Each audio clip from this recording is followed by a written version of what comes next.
Saludos amigas y amigos y bienvenidos al podcast Marullo en esta edición especial que estamos haciendo en una colaboración con la Fundación Puertorriqueña de las Humanidades, donde el tema que hemos estado tratando en esta edición es ciencia con humanidad.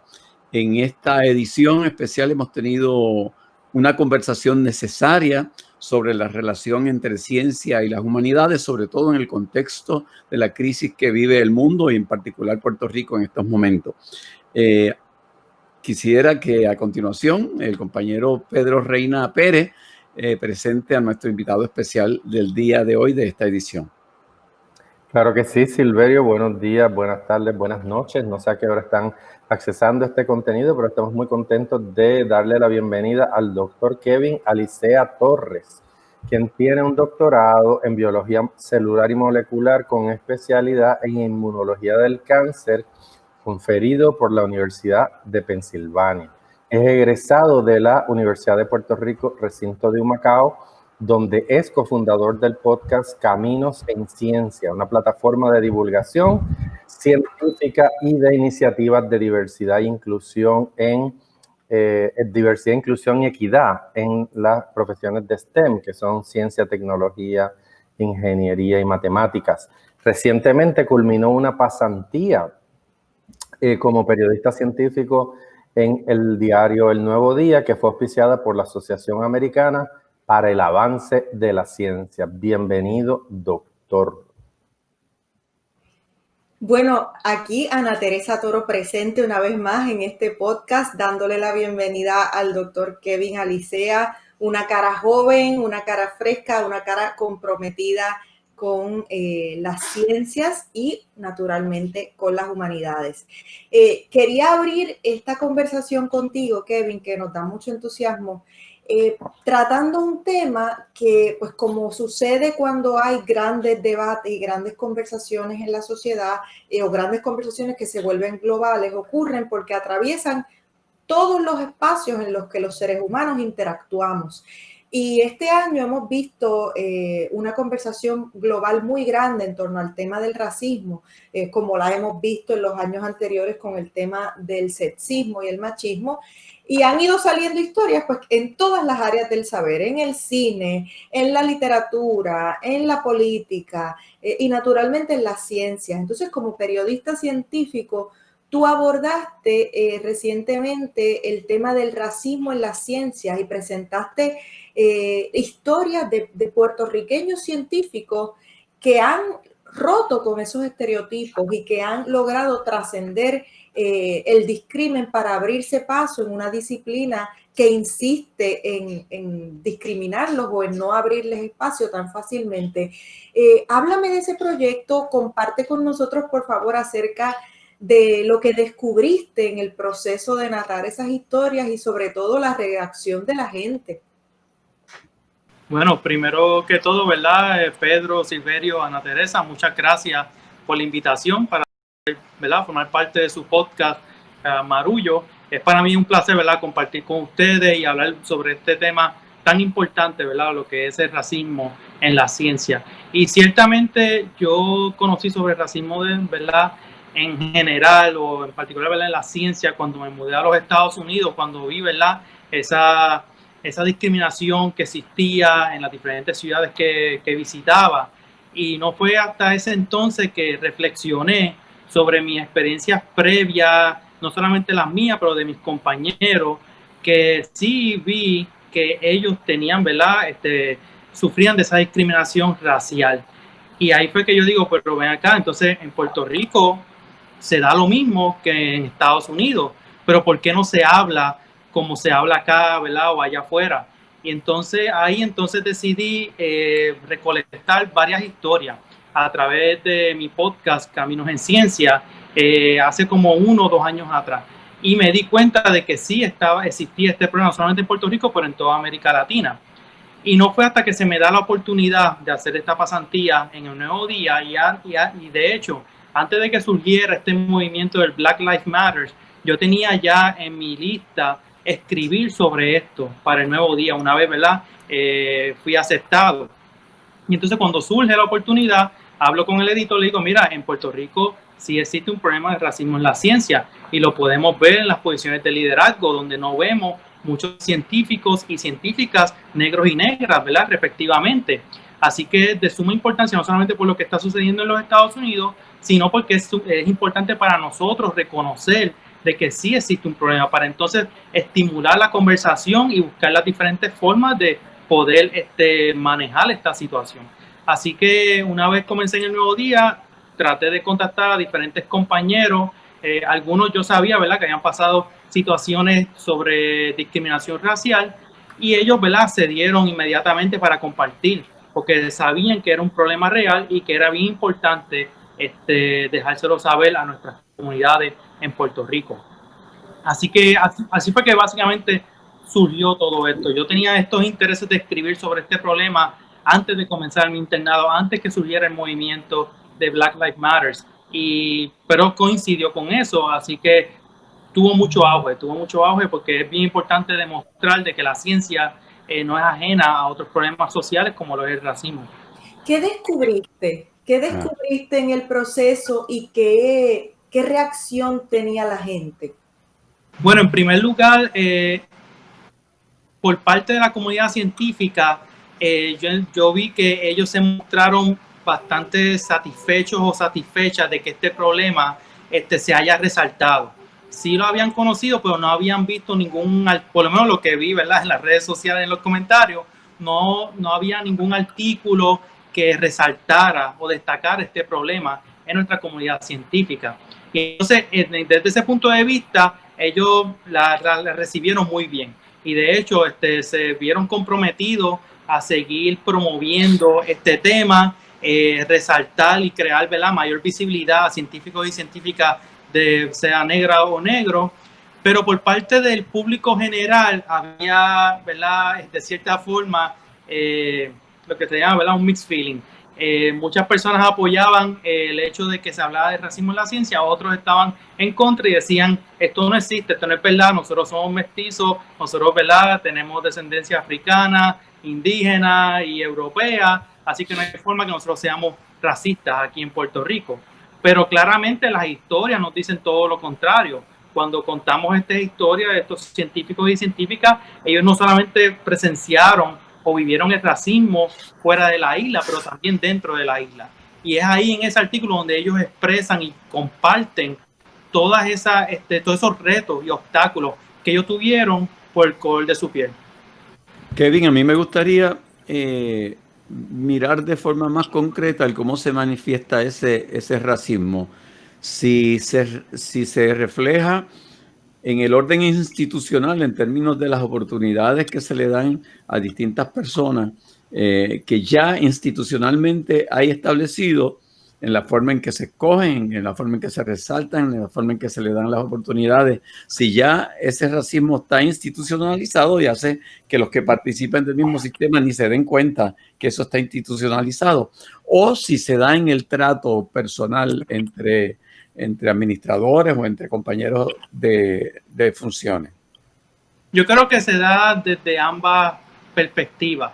Yo creo que existe racismo sistémico institucionado, ¿verdad?, donde no se ha logrado proveer o desarrollar estas iniciativas o proveer estos recursos para estas comunidades en particular.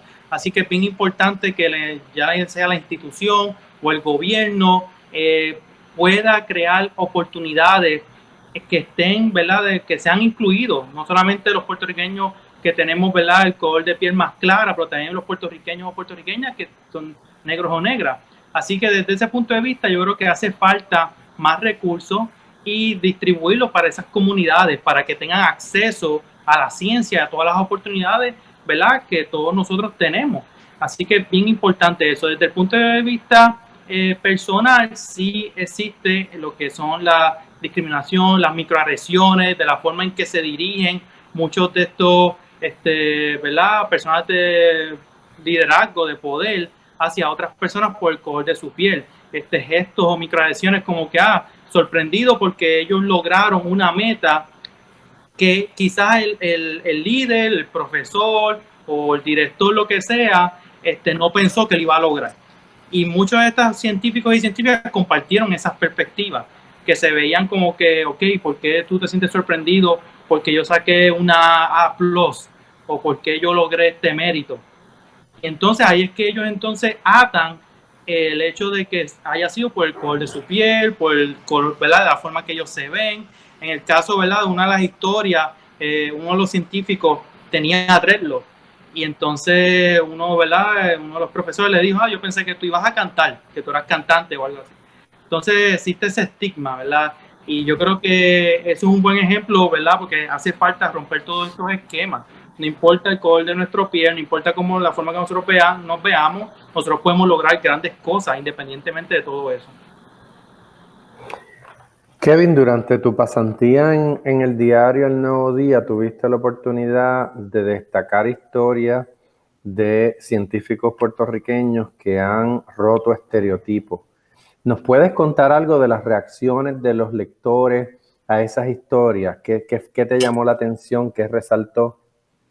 Pues yo pienso que la reacción de los lectores fue bastante mezclada. Algunos, ¿verdad?, estaban de acuerdo a, ¿verdad?, esas expresiones que dieron esos científicos y científicas, ya sean negros o negras, pero también se veía mucho el hecho de que ellos no estaban de acuerdo con esa idea de que existe el racismo, la discriminación, ¿verdad? Muchos de los puertorriqueños y puertorriqueñas cuando migran a los Estados Unidos se dan cuenta de que ellos no solamente son latinos y tienen acento, hay algunos que también son discriminados por el color de piel. Y en muchos casos eso se le llama, ¿verdad?, por decirlo, triple minoría.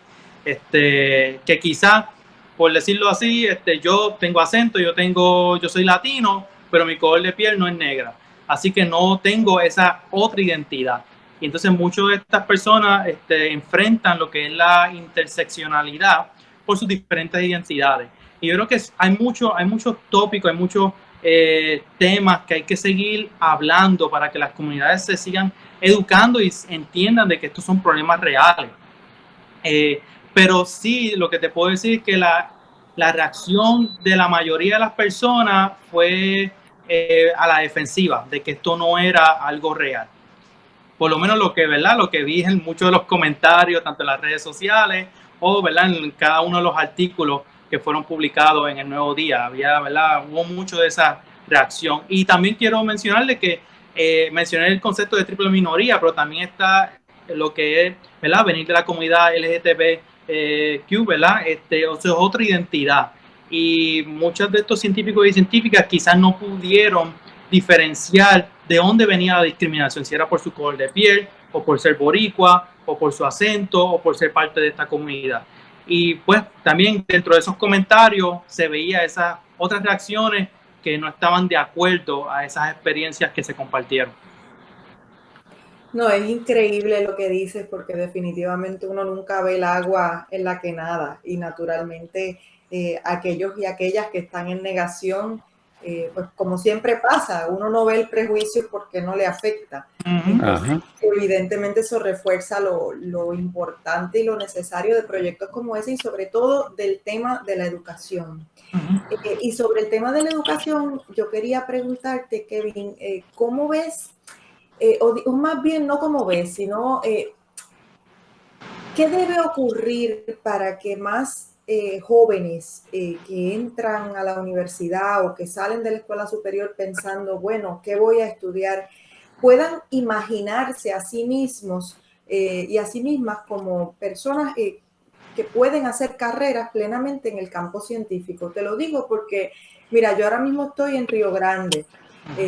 Vivo aquí y mi esposo es de Loíza, nuestra familia del lado de acá está muy cerca, los amigos de nuestros sobrinos, conocemos esa juventud que está recién saliendo de la universidad y nos detenemos a conversar con ellos muchas veces. La mayoría de ellos son jóvenes, chicos y chicas negros y negras, y tenemos que siempre ir con la inyección de la imaginación, porque la mayoría, por lo menos la mayoría con los que hablamos y obviamente a través de organizaciones como Taller Salud, que hacen trabajo estadístico más serio, pues hemos podido corroborar que ese es el caso.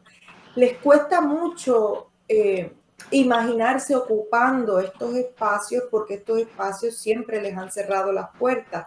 La doctora América Facundo nos hablaba acerca de eso en un episodio anterior. Entonces, en términos de la educación, ¿qué debe ocurrir? ¿Cuál debe ser la apuesta? Organizaciones como con las que te relacionas y trabajas, ¿qué están haciendo para inyectar esa posibilidad de ocupar esos espacios en los jóvenes negros y negras de nuestro país? Sí, Ana Teresa, ciertamente la educación juega un rol importante ¿verdad?, en lo que confiere estos temas de racismo a nivel sistémico, en las ciencias en particular. Y yo creo que muchas de las organizaciones, en particular, ¿verdad?, lo que estamos haciendo Caminos en Ciencia, es incluir a latinos y latinas, tanto negros y negras, en la conversación y contar sus historias. Y, ¿verdad?, y de cierta forma proveer esos modelos a seguir. Yo pienso, y yo creo que muchos de mis colegas de la comunidad científica están de acuerdo de que es importante aumentar la visibilidad y la representación, no solamente del científico o la científica puertorriqueño o puertorriqueña, pero también que sean negros y negras. Yo creo que eso va a ayudar a inspirar a las nuevas generaciones que no se han visto representadas en esas posiciones de liderazgo a darle ese paso y entonces seguir un camino similar, ¿verdad? Yo nunca tuve modelos a seguir cuando crecí, ¿verdad? Yo soy primera generación, vengo de una casa de pocos recursos y no fue hasta que logré entrar a la universidad que conocí personas que se veían, ¿verdad?, como yo y que llegaron a esas posiciones de liderazgo y yo dije, yo quiero ser como ellos, yo quiero llegar ahí. Así que desde mi punto de vista personal, yo creo que es bien importante aumentar la visibilidad y, ¿verdad?, aumentar la representación. Yo creo que en términos de la educación se debe fomentar en la escuela los diferentes conceptos relacionados a lo que es el racismo, ¿verdad?, lo que es la diferencia de no ser racista a ser antirracista, ¿verdad? Esa diferencia de que el que piensa que no es racista es el que ve el problema y lo ignora y dice, yo no me voy a meter ahí. Y nuevamente, ¿verdad?, hay que resaltar el hecho de que la educación es importante para poder tocar estos diferentes temas desde temprana edad. Yo creo que se debe fomentar en las escuelas, ¿verdad?, el tema del racismo, no solamente en las ciencias, pero a nivel sistémico en general.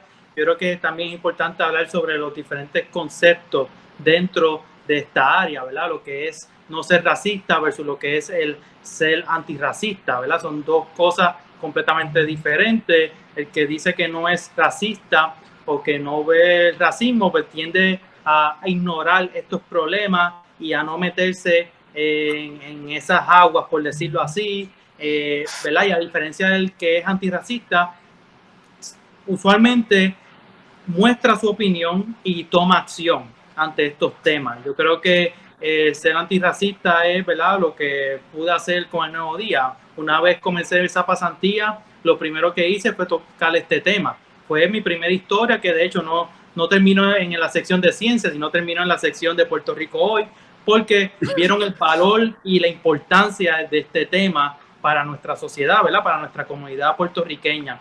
Así que se debe seguir fomentando y proveyendo talleres, seminarios. Yo creo que esto es algo que se debe de hacer en todo, ¿verdad?, todos los niveles académicos y de las instituciones, el sector privado, en el gobierno, etcétera. Yo creo que estos temas se deben seguir tocando, seguir fomentando. Así que en ese aspecto de la educación sí tenemos que trabajar en eso. ¿Y hay programas específicos que tú conozcas que parten de la academia o que parten del gobierno para atender ese tema? ¿Hay proyectos en particular para enfrentar eso? Bueno, ciertamente hay muchas iniciativas dentro de la comunidad científica que están promoviendo estos temas, ¿verdad?, que están hablando sobre esto, ¿verdad? Claramente Ciencia Puerto Rico es una de las organizaciones que ha tocado estos temas. También otras iniciativas de comunicación o divulgación científica, como la de nosotros, de Caminos en Ciencia. A nivel académico, desconozco, ¿verdad?, de todas las universidades qué es lo que se está haciendo. Ciertamente nosotros acá en la Universidad de Puerto Rico, recinto de Humacao, nosotros tenemos una propuesta por parte del Howard Hughes Medical Institute, HHMI, que promueve la excelencia inclusiva. Dentro de esa propuesta que se logró aquí para la Universidad de Puerto Rico y en la que yo, ¿verdad?, formo parte de, nosotros estamos trabajando en estos talleres y seminarios para adiestrar no solamente a la facultad, pero también a los facilitadores de educación, o, ¿verdad?, también los no docentes y a nuestros estudiantes. Así que, por lo menos aquí en nuestro recinto, sí estamos trabajando en el desarrollo de estos proyectos y de estas charlas, porque es bien importante, ¿verdad?, como mencioné al principio. Pero, ¿verdad?, claramente hay que seguir fomentando esto y que se puedan llevar a cabo en otras instituciones y también en el sector privado y en el gobierno. Hay que seguir trabajando en esto. Pero yo creo que todavía estamos en etapas tempranas. Obviamente el racismo es algo que ha estado ahí siempre, pero no fue hasta que se dio el movimiento de Black Lives Matter que ahora, ¿verdad?, ha tenido, ¿verdad?, mayor auge. Y yo creo que esta es la oportunidad para nosotros poder hablar sobre estos temas y fomentar la conversación, estimular la conversación. Bueno, me corresponde a mí darle las gracias al doctor Kevin Alicea Torres por participar en esta serie especial del podcast Marullo y la Fundación Puertorriqueña de las Humanidades, Ciencia con Humanidad. Para aquellas personas que quieran conocer más sobre la Fundación, los invito a que visiten la página de la Fundación, fphpr.org. Le pedimos a nuestros escuchas y que nos digan lo que les parece esta serie, que nos compartan sus pensamientos, qué figuras de la educación, de la ciencia, de la vida cotidiana los han inspirado. Por mi parte, los invito a que sigan viendo esta serie y me despido recordándoles que esto es Marullo. Serie Ciencias con Humanidad de la Fundación Puertorriqueña de las Humanidades y el podcast Marullo. Las productoras ejecutivas son Elsa Mosquera Sterenberg y Beba Rivera de Ágora Cultural Architects. Gerentes de Desarrollo y Contenido, Ángela Sánchez, Ivana Paz y Maye Primera. Diseño gráfico de Lidimaria Ponte Tañón, fotografía de Javier del Valle. La música original es de Guarionex Morales Matos. Director técnico Wilton Vargas de Webnéticos Internet Studios. Postproducción Laura Tormos y locutora Fabiola Méndez.